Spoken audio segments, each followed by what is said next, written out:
ರಾಜ್ಯ ಕಾಂಗ್ರೆಸ್ ನಾಯಕರಿಗೆ ವರಿಷ್ಠರಿಂದ ಶಹಬ್ಬಾಸ್ ಮತಚೋರಿ ಬಗ್ಗೆ 1.12 ಕೋಟಿ ಸಹಿ ಸಂಗ್ರಹಿಸಿದ್ದಕ್ಕೆ ಶ್ಲಾಘನೆ ವ್ಯಕ್ತವಾಗ್ತಾರೆ.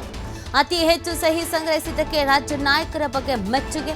ಸುಮಾರು 1.12 ಕೋಟಿ ಸಹಿ ಸಂಗ್ರಹಿಸಿರುವಂತಹ ರಾಜ್ಯ ನಾಯಕರು ಅಭಿಯಾನದ ಮಾದರಿಯಲ್ಲಿ ಸಹಿ ಸಂಗ್ರಹಿಸಿದ್ದ ಕೆಪಿಸಿಸಿ ಸಚಿವರನ್ನು ಸಹಿ ಸಂಗ್ರಹ ಅಭಿಯಾನದಲ್ಲಿ ತೊಡಗಿಸಲಾಗಿದೆ. ಹೀಗಾಗಿ ವರಿಷ್ಠರಿಂದ ರಾಜ್ಯ ನಾಯಕರಿಗೆ ಹೊಗಳಿಕೆ. ಇದೇ 25ರಂದು ದೆಹಲಿಯ ರಾಮಲೀಲಾ ಮೈದಾನದಲ್ಲಿ ಸಮಾವೇಶವನ್ನು ಹಮ್ಮಿಕೊಳ್ಳಲಾಗಿದೆ. ಸಮಾವೇಶದ ಮೂಲಕ ಸಹಿ ಸಂಗ್ರಹದ ವರದಿ ರಾಷ್ಟ್ರಪತಿಗಳಿಗೆ ಸಲ್ಲಿಕೆ, ಕೇಂದ್ರ ಚುನಾವಣಾ ಆಯೋಗಕ್ಕೂ ಸಲ್ಲಿಸಲಿರುವಂತಹ ಕೈ ನಾಯಕರು. ನೋಡಿ, ಕಾಂಗ್ರೆಸ್ ಒಂದು ಅತಿದೊಡ್ಡ ಅಭಿಯಾನವನ್ನು ಶುರು ಮಾಡಿಕೊಂಡಿರುವಂಥದ್ದು ಅದು ಮತಚೋರಿ. ಇದು ರಾಹುಲ್ ಗಾಂಧಿ ಅವರು ಇದರ ಬಗ್ಗೆ ಹೆಚ್ಚಿನ ಫೋಕಸ್ ಮಾಡಿ ಒಂದಷ್ಟು ದಾಖಲೆಗಳನ್ನು ಕೂಡ ಬಿಡುಗಡೆ ಮಾಡಿದರು. ಹಾಗಾಗಿ ಎಲ್ಲ ರಾಜ್ಯದ ಕಾಂಗ್ರೆಸ್ ನಾಯಕರುಗಳಿಗೂ ಕೂಡ ಒಂದಷ್ಟು ರೀತಿಯಾದಂಥ ಜವಾಬ್ದಾರಿ ಕೊಟ್ಟಿದ್ರು. ಅದರಲ್ಲಿ ನಮ್ಮ ರಾಜ್ಯ ಅಂದರೆ ಕರ್ನಾಟಕದ ಕಾಂಗ್ರೆಸ್ ನಾಯಕರ ಕೆಲಸಕ್ಕೆ ಇದೀಗ ಶ್ಲಾಘನೆ ವ್ಯಕ್ತವಾಗ್ತಿದೆಯಂತೆ, ಭೇಷ್ಗಿರಿ ಸಿಗ್ತಾ ಇದೆಯಂತೆ. ಬಹಳ ಅದ್ಭುತವಾಗಿ ಕೆಲಸವನ್ನು ಮಾಡಿದ್ದಾರೆ ಕಾಂಗ್ರೆಸ್ನವರು ಅಂತ. ಸೊ ಸಹಿ ಸಂಗ್ರಹಿಸೋಕೆ ಹೇಳಿದರು, ಅದನ್ನೆಲ್ಲವನ್ನು ಸಂಗ್ರಹಿಸಿ ಈ ವಿಚಾರವನ್ನು ಮುಂದೆ ಇಟ್ಕೊಂಡು BJPಗೆ ಸಂಕಷ್ಟವನ್ನು ತರಬೇಕು ಅನ್ನೋ ಪ್ಲಾನು, ರಾಷ್ಟ್ರಪತಿಗಳಿಗೆ ಆ ಸಹಿ ಸಂಗ್ರಹವನ್ನು ಕಳಿಸಬೇಕು ಅನ್ನುವಂಥ ಪ್ಲಾನ್. ಸೊ ಕೇಂದ್ರ ಚುನಾವಣಾ ಆಯೋಗಕ್ಕೂ ಕೂಡ ನಾಯಕರುಗಳು ಸಲ್ಲಿಕೆಯನ್ನು ಮಾಡಲಿದ್ದಾರಂತೆ.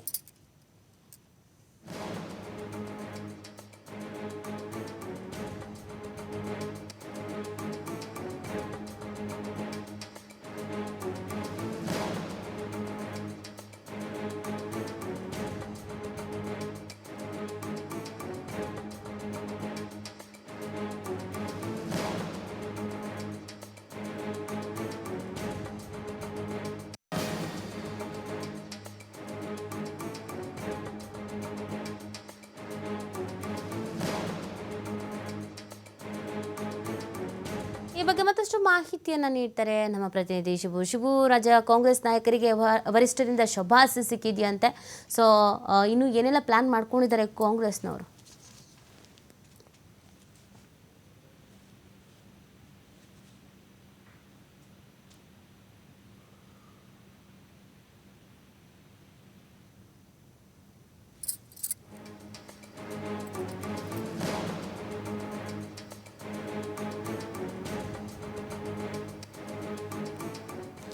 ಶಿವು, ನನ್ನ ಧ್ವನಿ ಕೇಳಿಸ್ತಾ ಇದ್ರೆ ರಾಜ್ಯ ಕಾಂಗ್ರೆಸ್ ನಾಯಕರಿಗೆ ಅವರ ಮಾಡಿದಂಥ ಕೆಲಸಕ್ಕೆ ಶ್ಲಾಘನೆ ವ್ಯಕ್ತವಾಗ್ತಿದೆ ಅನ್ನೋದು ಗೊತ್ತಾಗ್ತಾ ಇದೆ. ಹೈಕಮಾಂಡ್ ಕಾಂಗ್ರೆಸ್ನ ನಾಯಕರುಗಳು ಇನ್ನು ಏನೇನು ಪ್ಲಾನ್ ಮಾಡ್ಕೊಂಡಿದ್ದಾರೆ ಅಂತ?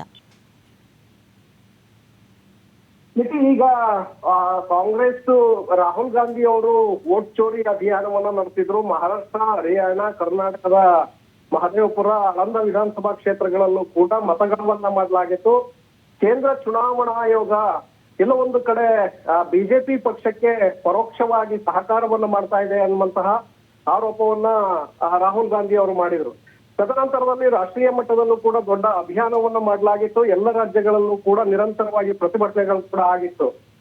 ಬಿಹಾರ ವಿಧಾನಸಭಾ ಚುನಾವಣೆ ಸಂದರ್ಭದಲ್ಲೂ ಕೂಡ ಸುಮಾರು 16 ದಿನಗಳ ಕಾಲ ರಾಹುಲ್ ಗಾಂಧಿ ಬಿಹಾರದ ಹಲವು ಕಡೆಗಳಲ್ಲಿ ಈ ಒಂದು ಅಭಿಯಾನವನ್ನ ಮುಂದುವರೆಸಿದ್ರು. ಚುನಾವಣೆಯ ಹಿನ್ನೆಲೆಯಲ್ಲಿ ಜನರಲ್ಲಿ ಜಾಗೃತಿಯನ್ನ ಮೂಡಿಸಬೇಕು ಅಂತೇಳಿ. ಅದೇ ರೀತಿಯಾಗಿ ರಾಜ್ಯದಲ್ಲೂ ಕೂಡ ದೊಡ್ಡ ಮಟ್ಟದ ಅಭಿಯಾನಗಳು ನಡೆದಿತ್ತು.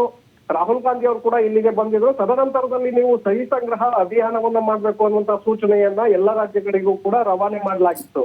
ಅದರಂತೆ ಕರ್ನಾಟಕದಲ್ಲಿ ಸಚಿವರು, ಶಾಸಕರು ಎಲ್ಲರನ್ನೂ ಕೂಡ ಸಹಿ ಸಂಗ್ರಹ ಅಭಿಯಾನವನ್ನ ಮಾಡಬೇಕು, ಸಹಿಯನ್ನ ಸಂಗ್ರಹಿಸಿ ಅದನ್ನ ನಾವು ರಾಷ್ಟ್ರಪತಿಗಳು, ಕೇಂದ್ರ ಚುನಾವಣಾ ಆಯೋಗಕ್ಕೆ ಸಲ್ಲಿಸಬೇಕು ಅನ್ನುವಂತ ಸೂಚನೆಯನ್ನ ಕೆಪಿಸಿಸಿಯಿಂದ ಕೊಡಲಾಗಿತ್ತು. ಇದೀಗ ರಾಜ್ಯದ ಹಲವು ಸಚಿವರು, ಶಾಸಕರು ಎಲ್ಲರೂ ಕೂಡ ಈ ಒಂದು ಸಹಿ ಸಂಗ್ರಹ ಅಭಿಯಾನವನ್ನ ನಡೆಸಿದ್ರು. ಅದರಲ್ಲಿ ಸುಮಾರು 1,12,00,000 ಸಹಿಯನ್ನ ಈಗ ಸಂಗ್ರಹ ಮಾಡಲಾಗಿದೆ. ಇದು ದೇಶದಲ್ಲೇ ಕರ್ನಾಟಕ ಮೊದಲ ಅತಿ ಹೆಚ್ಚಿನ ಸಹಿ ಸಂಗ್ರಹವನ್ನ ಮಾಡಿದೆ ಅಂತೇಳಿ ವರಿಷ್ಠರು ಕೂಡ ರಾಜ್ಯ ನಾಯಕರಿಗೆ ಶಹಬ್ಬಾಸನ್ನ ಕೊಟ್ಟಿದ್ದಾರೆ. ಹಾಗೆ 25ರಂದು ದೆಹಲಿಯ ರಾಮಲೀಲಾ ಮೈದಾನದಲ್ಲಿ ಬೃಹತ್ ಸಮಾವೇಶವನ್ನ ಇದೇ ವಿಚಾರದಲ್ಲಿ ಆಯೋಜನೆ ಮಾಡಲಾಗ್ತಾ ಇದೆ. ತದನಂತರ ರಾಷ್ಟ್ರಪತಿಗಳಿಗೆ ಈ ಸಹಿ ಸಂಗ್ರಹ ಏನ್ ಮಾಡಲಾಗಿದೆ ಇದನ್ನ ರಾಷ್ಟ್ರಪತಿಗಳಿಗೆ ಕಳಿಸ್ಕೊಡ್ಲಾಗತ್ತೆ. ಹಾಗೆ ಕೇಂದ್ರ ಚುನಾವಣಾ ಆಯೋಗಕ್ಕೂ ಕೂಡ ಕಳಿಸ್ಕೊಡ್ಲಾಗತ್ತೆ. ಈ ರೀತಿಯಾಗಿ ಮತಗಳು ಮಾಡುವ ಮೂಲಕ ನೀವು ಇವತ್ತು ಬಿಜೆಪಿ ಹಲವು ಕಡೆಗಳಲ್ಲಿ ಅಧಿಕಾರವನ್ನ ಹಿಡಿದಿದೆ ಅನ್ನುವಂತ ಒಂದು ಸಂದೇಶವನ್ನ ಇಡೀ ರಾಷ್ಟ್ರಾದ್ಯಂತ ಜನರಿಗೆ ತಪ್ಪಿಸುವಂತ ಒಂದು ಕೆಲಸವನ್ನ ಈ ಮೂಲಕ ಮಾಡಲಿದೆ ನೀತಿ. ಥ್ಯಾಂಕ್ ಯು ಶಿವ, ತಮ್ಮೆಲ್ಲ ಡೀಟೇಲ್ಸ್ಗಾಗಿ.